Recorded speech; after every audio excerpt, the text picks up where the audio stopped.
Yeah, it's going. Hey everybody, welcome back to ReaperWoodworks. Thanks for sticking around. I know I don't put out content near as often as everybody else seems to have time to do. No matter how hard I try, it just doesn't happen. So this is the follow-up to my Instagram giveaway. I hit 2,000 followers on there, and I am, wait, was it 2,000 or 2,500 I did it for? 2,500 followers I did it for. And I am now getting really close to 2,900 since I did the giveaway. I promised a bandsaw box to the winner, which was Rusty Kuzi is his name on Instagram here. He just happens to be a local guy, which is kind of cool. It helped. The cost of sending out the stains was pretty much nothing. I just brought it to him. So that part was cool. It's taken me a long time to get his box done. Bessie Tools helped sponsor the giveaway. They gave away 4 of their clamps. And so he already got those. Bessie shipped those directly to him. So tomorrow I am delivering the box here that you just saw me. If you stuck around, that's what I led off the video with here. I made 2 of them at the same time just for the practice. I've never made them before. I started out with 1, which I think I've already thrown out. And I just screwed it up so bad I started over. So these 2, they're not perfect, and that's okay. It was a learning experience, and the next ones will be better. I'm making these all out of Dave Picciuto's bandsaw box book. And so now that I've wet my whistle with these, I'm pretty addicted. They are a lot of fun to make. And this one here that I did it's got ash for the front and back, and then just some birch plywood in the middle. I colored it with Russ's pick, which was the Java gel stain from General Finishes. Huge thanks to them. They helped sponsor the giveaway as well. So that was all finished in this is finished in their Java. And then this one is one that I'm keeping for myself. And it is cherry face and back with the birch plywood in between again. And just a natural Minwax stain on this guy just to make the cherry. I love the look of cherry with just a natural stain on it. It changes color depending on which way you're looking at it, from a really blonde to kind of a red color. And I love that. The handles I made just out of some square, I don't know if they're still called dowels since they're square, but just some little square trim stock or whatever it is that I had. And I don't know what kind of wood it is, but nice little contrast, not so much on here. And of course the General Finishes does just a fantastic job of kind of blending everything together, but it did color up a little bit darker on this guy, which I think is kind of cool. So I flocked to the inside, both in red, just for that contrast. I think it looks really cool on this one. And it also looks pretty cool with the cherry one, that red in there. It kind of looks, I think it looks cool. I didn't want to do the standard black or anything like that, so maybe next time. My 3rd child is roaming around in the shop here with me. So, are you trying to get on camera? So anyway, I am busy working on, we've got a big retail sale that my wife and I are going to be doing at a local craft fair thing coming up pretty soon.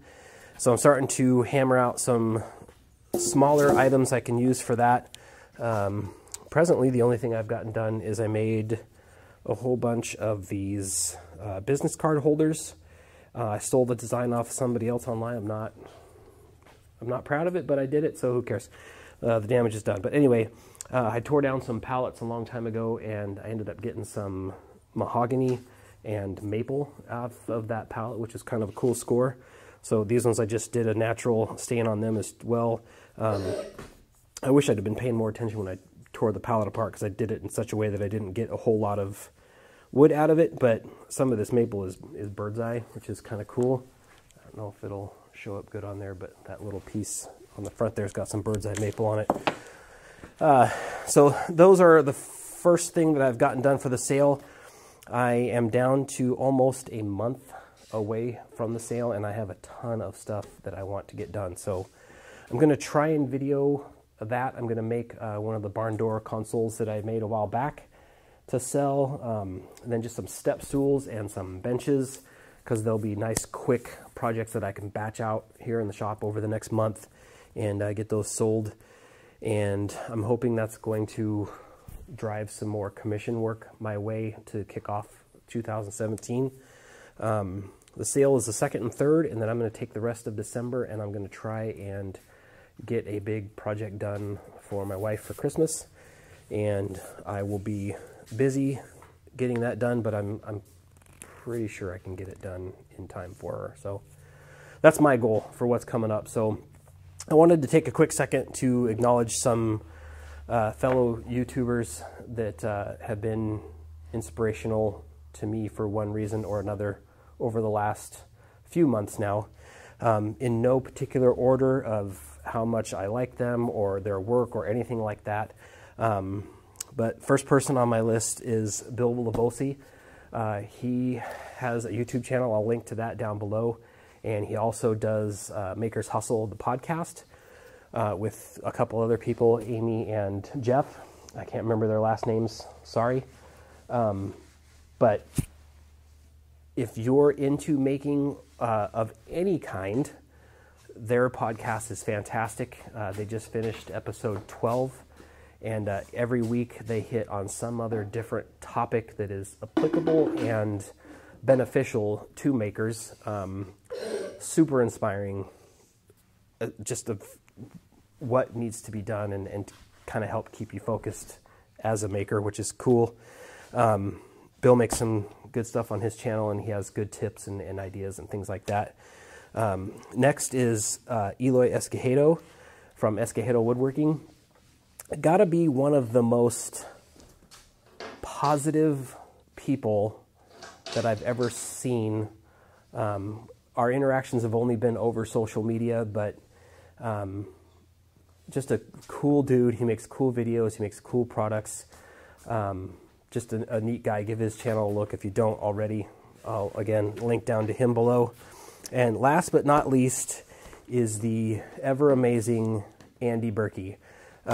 He has family here local that he comes to visit quite often, and he's coming out next year, and I am beside myself in anticipation on meeting this guy, shaking his hand and sharing a beer with, or several with him.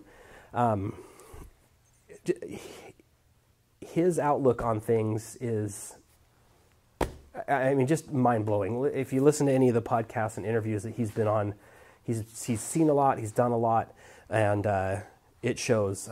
His most recent video, he repaired a statue for a church, and just awesome editing, awesome work. He is a true craftsman and an artist, and I am glad to know him on the internet, and I cannot wait to meet him in person. So, which goes with any of these guys. Next time I go to Vegas, which is where Bill lives, I will be visiting him.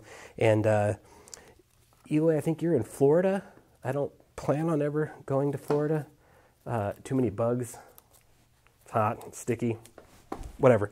If I ever get down there, we'll meet. Likewise, if you ever come out here, we'll definitely get together. So anyway, that's it. I'm going to wrap it up for today, and hopefully we'll get a barn door console filmed up here. Oh, there's a little hand. Get over here if you're gonna get into it. Get into it. Yeah, throw that in the crash. Come here. Okay. This is Leland. He's my 7-year-old. Getting ready to turn how old? 7. 7. Tomorrow. No, tomorrow's Friday. Saturday is his birthday.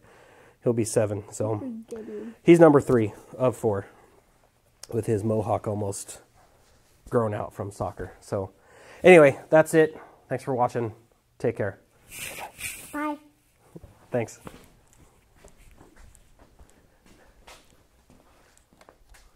That's it. All done. You're a goofball.